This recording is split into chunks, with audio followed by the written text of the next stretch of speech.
Très chers amis, bonsoir.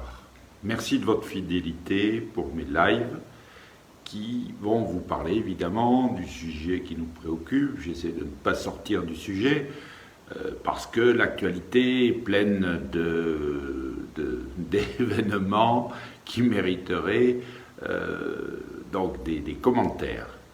Je vais rester donc dans mon sujet, à savoir le halal, en vous parlant de quelque chose qui est vraiment caractéristique de la manière de procéder pour l'islamisation de nos sociétés, et qui est caractéristique évidemment d'une présence de plus en plus importante d'une communauté musulmane qui peu à peu impose ses codes, qui impose ses lois, et cette loi c'est la charia.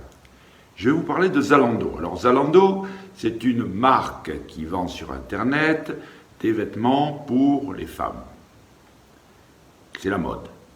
Et ils viennent d'inaugurer un département qu'ils ont intitulé mode pudique. Vous voyez, pudique parce que, ce qui voudrait dire que le reste de la mode est impudique, bien entendu, chers amis, par association. Mode pudique, on sait ce que ça veut dire.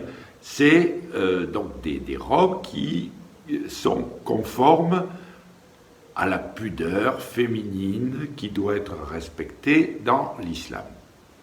Alors, évidemment, il y a des femmes voilées, il y a toutes les tenues musulmanes.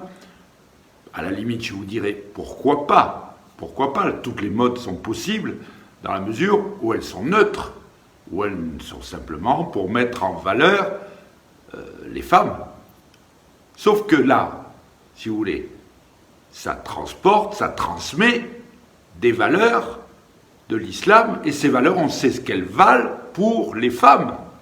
C'est-à-dire, c'est un esclavage, les femmes sont des sous-hommes, si j'ose dire, en islam, puisqu'elles n'ont pas les mêmes droits que les hommes. Vous savez que, par exemple, en justice, il faut un témoignage de 2 femmes pour équivaloir au témoignage donc d'un homme, ainsi que dans les lois de la succession aussi, etc. Et puis tout à l'avenant, une femme est une mineure à vie en islam.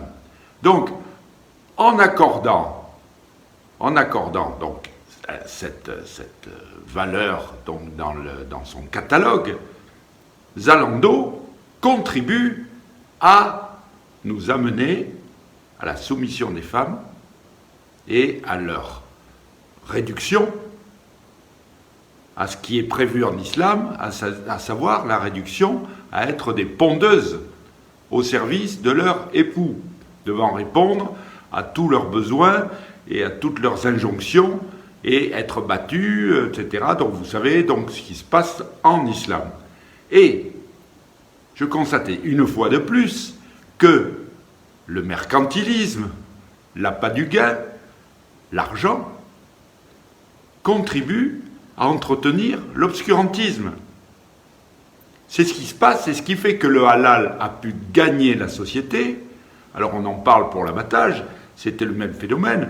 Et plus vous aurez de populations musulmanes plus ou moins intégrées, et plus vous aurez ce genre d'événements, ce genre de choses qui vont se passer, et qui vont nous accoutumer peu à peu à vivre selon les règles de la charia. Vous voyez, comme à partir d'un élément que nous pouvons tous constater dans notre vie quotidienne, nous pourrons voir le danger qui nous guette.